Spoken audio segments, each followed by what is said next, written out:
네, 안녕하세요. 여러분들의 구독과 좋아요로 이 채널이 유지되고 있습니다. 네, 영상 속도는 1.5배를 추천드리는 바이고요. 항상 구독자님, 멤버십 회원님들에게 감사하다고 말씀을 드리면서 이번 내용 비트코인 관련된 또 추가 소식 그리고 조정은 왜 나왔는지 그리고 누가 15만 달러까지 간다라고 이야기를 했는지 이 이야기로 한번 풀어보려고 합니다. 같이 한번 보도록 하시죠. 이번에 비트코인 ETF 승인을 둘러싼 월가의 내기도 있다라고 하는데요.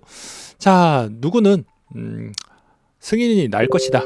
누구는 승인은 나지 않고 좀 이르다. 라고 이렇게 이제 의견이 갈리고 있습니다. 블룸버그 ETF 애널리스트와 그리고 ETF 트렌드 리서치 헤드 쪽에서 의견이 갈리고 있는데요.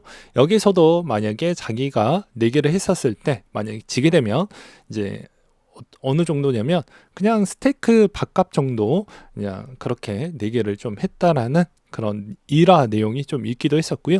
그 다음으로 지난 3개월 비트코인보다 상승세가 더 높았던 주식이었습니다.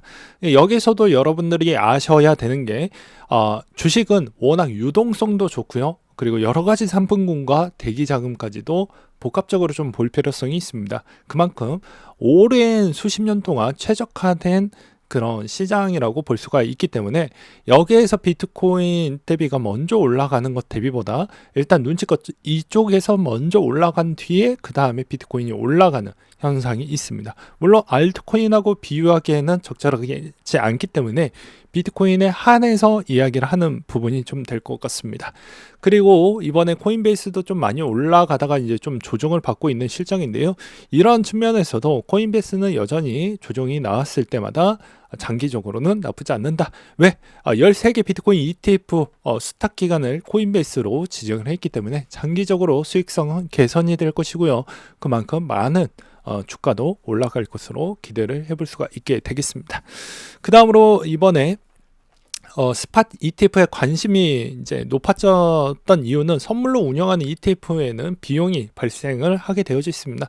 너무 이제 이 내용을 하나하나씩 이제 따져가면서 이야기를 하다 보면 이 영상은 10분 안쪽에서 만들어지려고 하는데 너무 시간 관계상 너무 많이 잡아먹으니까 그냥 오히려 요즘에 이제 선물 쪽 밖에 상장이 안 되어져 있는 비트코인들이 그래도 이쪽으로 좀 많이 쏠리고 있지만 나중에 이제 콘텐코나 롤 오버에 따른 비용에 약간 좀 부담을 가져가고 있어서 좀 상대적 대비 좀 덜 올라가고 있는 실정이다라는 이야기도 있기도 있습니다.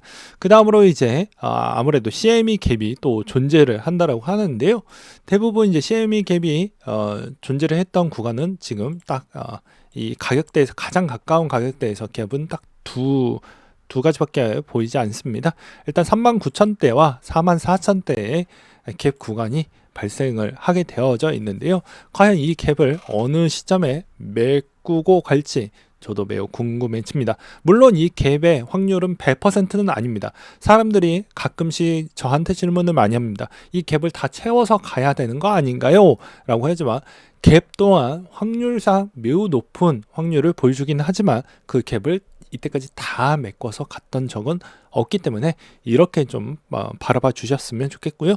그 다음에 이제 특징적인 요소 하나를 좀 이야기를 하고 넘어가도록 하겠는데 고래의 코인 보유량이 상대적으로 많았던 알트코인 비중을 본다라고 하면 여기서도 여러분들이 약간만 생각을 해보신다라고 하면 바로 답이 나오겠죠. 즉 일반 투자자가 코인 보유하고 있는 양이 적다라는 말은 즉 시장에 그만큼 유동적인 패턴에서 밸런스 있게 이렇게 좀 물량이 쫙 풀리지 않았다는 것입니다. 즉 고래가 내 마음대로 가격을 조절할 수 있다. 라고 볼 수도 있게 되는 것이겠죠. 반대로 여기서도 나오는 물량이 나오게 되면 그만큼 더 많이 이제 또 하락을 할 수가 있는 요인 중에 하나라고 볼 수가 있겠죠. 그래서 비트코인에 있는 여러 가지 뭐 진위 개수나 나카모토 개수나 이런 상관관계 개수를 뽑았을 때 여전히 탈중앙화된 모델에 가까워지다 보니까 ETF도 상품이 좀 가까워지고 그런 거라고 볼 수가 있겠죠.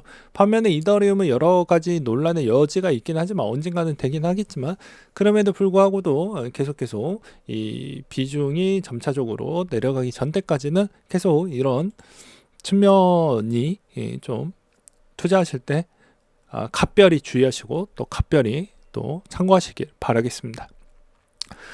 그 다음으로 또 여기에서도 투자자 정보 공개된 암호화폐 85% 이상이 일반 투자자 총 보유량 대비 고래 보유량이 당연히 이건 당연지사이긴 하지만 그래도 고래의 운명에 따라서 내 투자가 녹을 수도 있고 할 수도 있고, 그 사람들이 도덕적, 윤리적 다 따져가면서 지금 우리가 코인 시장에 그렇게 하고 있는 그런 재단은 전 별로 많이 못 본 것 같아요.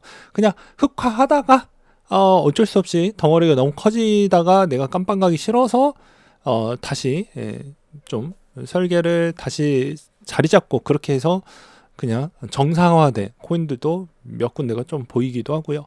아무튼 그렇습니다. 그리고 범죄 피해액은 계속해서 늘어나고 있다가 이제 다시 2022년도 때도 여전히 1조 원을 찍어주고 있는 진짜 마법 같은 이런 돈이 과연 어디에서 이를까요? 저도 매우 궁금해진다라고 볼 수가 있겠고요. 그 다음으로 아크 인베스트는 또 추가적으로 매도를 계속 하고 있다라고 합니다. 그 다음에 오늘의 썸네일 내용 주제 중에 하나죠. 네, 비트코인 재단 회장이 이제 진짜 강세장이 왔다라고 생각을 한다. 강세장 접어들 때마다 사상 최고치를 경신을 했고 15만 달러 달성할지는 모르겠지만 분명히 가능할 것 같다 라고 이야기를 하기도 했습니다. 그리고 코인시에스 수석 전략 책임자도 22년 저희에는 별로 안 좋았던 해였다. 6월부터 뭐 여러 가지 뭐 스테이블 코인부터 FTX 사태까지 이루어지면서 별로 안 좋았었죠. 네, 파산과 채무 불이행에 이르고 노골적인 사기가 저질렀고 바이낸스의 판결도 나왔다. 지난주 바이낸스 창립자가 미국 SEC와 합의에 도달했다라는 소식도 나왔고, 이에 따라 비트코인은 연준 최고치를 경신을 했고 가장 미움받는 랠리가 되겠지만 앞으로도 상승세가 이어나갈 것으로 생각을 합니다. 네, 연말로 접어들면서 모두가 가상자산의 진절머리가 나겠지만 가상자산이 완전히 다시 회복을 보여주었습니다. 이때쯤 되면 다시 이걸 또 가지고 와봐야 되겠죠. 24년도 때 정말 이분들이 생각했던 대로 다 10만 달러 이상을 찍어줄 수 있을지 이를 좀 궁금해 하실 수도 있는데요. 저번에도 제가 그 영상을 또 만들어 두긴 했지만 요약만 해서 말씀을 드린다고 하면 최저점이 아마 17,000 정도가 됐었을 것입니다.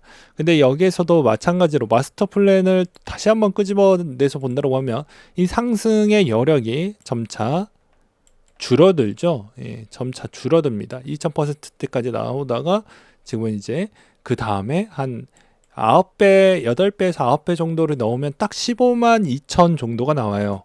그러니까는 어찌 보면 비트코인 회장도 그냥 대충 씨부리는 게 아니라는 것이죠. 그러니까 계산으로 돌렸을 때 그렇다라는 것이고, 만약에 이제 총 통화량에 비트코인도 자산에 비례하면서 영향을 받게 되는데, 이 총 통화량에 있는 모든 우리가 알고 있는 뭐 연준, ECB, BOJ, BOE, RBA, BOC 뭐 이런 높으신 분들이 어차피 금리에 따른 영향과 결정권은 우리가 예측 범위가 이미 없죠. 예.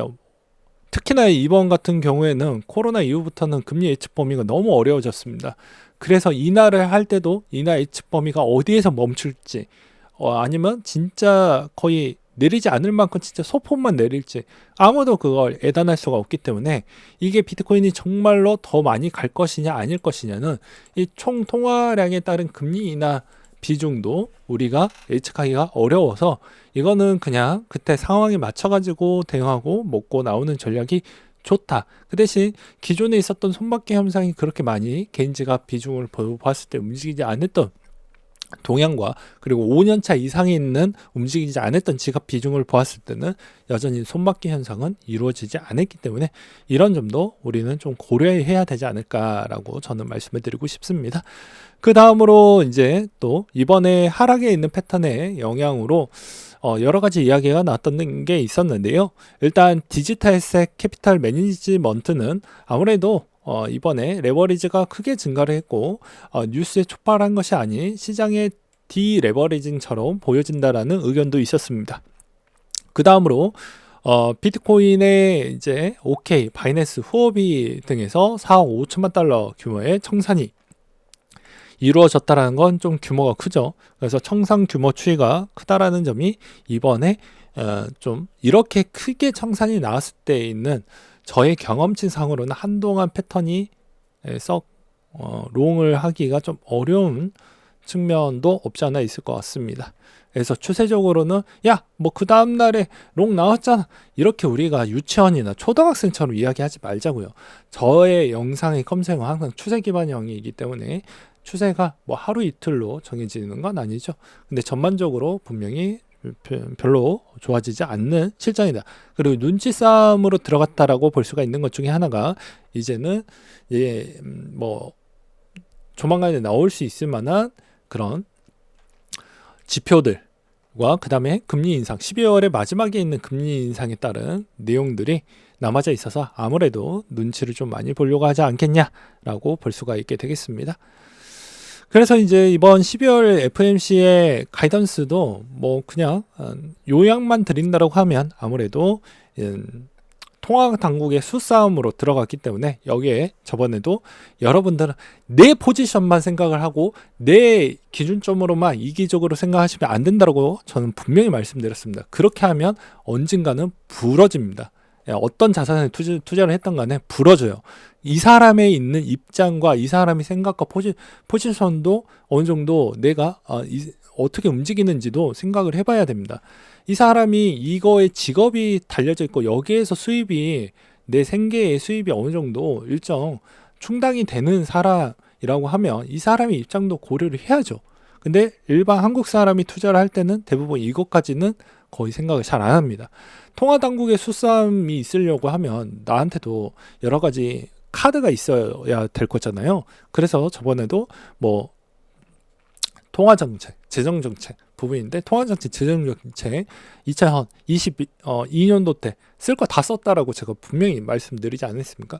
그래서 그 여유율을 충분히 할 수 있다라고 이렇게 블러핑하는 이유도 그렇지 않았을 경우에는 시장이 완전히 제어 범위 바깥으로 넘어가게 되면 재앙이 올 수가 있기 때문입니다. 그러니까 마찬가지로 금리 인하 시즌이 도래를 했다라고 해도 이 사람 직업군으로 여러분이 내가 이 직업에서 계약직으로 잘리지 않을 거라고 하면 과연 어떻게 움직일 것인지를 좀 봐야 되겠죠. 그러니까 즉 이제는 중립금리가 중요해졌고 그 다음에 이 사람들이 아무리 내린다고 해도 후행 데이터, 그러니까 조금씩 천천히 보려고 한다. 그 이유는 1970에서 80년도 때 40년 전이죠. 그때 생각보다 많이 튀었고 다시 회복했던 그 구간까지도 있었기 때문에 그렇게 빨리빨리 내리려고 하지는 않을 것 같다라고 저는 말씀드리고 싶습니다. 그래서 지금부터 9월달부터 동결을 했기 때문에 아무래도 다시 돌아오는 9월달까지는 그래도 좀 기다려 보던지 아니면 이전에 조금 확률은 높아질 수는 있어도 그렇게 기대를 뭐 내년에 뭐 인하를 많이 한다라고 생각하는 건 좀 바람직하지 않는다. 만약에 많이 한다라고 하면요, 이것도 좀 문제가 될 수 있는 것 중에 하나가, 자, 시장의 이게 금리 동향입니다. 1980년도 때부터 있는 금리 동향인데요. 이 금리 동향이 되게 웃긴 건 무엇입니까? 공통적인 건 금리를 내릴 때 파격적으로 내렸죠. 이때까지 내렸던 포지션에서 천천히 올리고 천천히 내렸던 시점이 이때밖에 없습니다. 코로나 터지기 이전 때부터요, 천천히 내려주긴 했어요. 근데 이 과거 데이터로 볼 수는 없겠죠. 이제 많이 높여진 상태에서 내려가는 속도니까 내려가는 속도가 빠르다는 건 그만큼 경기가 안 좋다라는 것이고, 그렇게 되었을 경우에는 비트코인에게도 치명적인 영향을 받게 됩니다.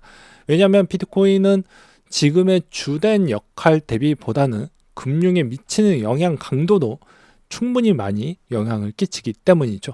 아무튼 오늘 내용 여기까지 준비를 했고요. 이상으로 마치도록 하겠습니다.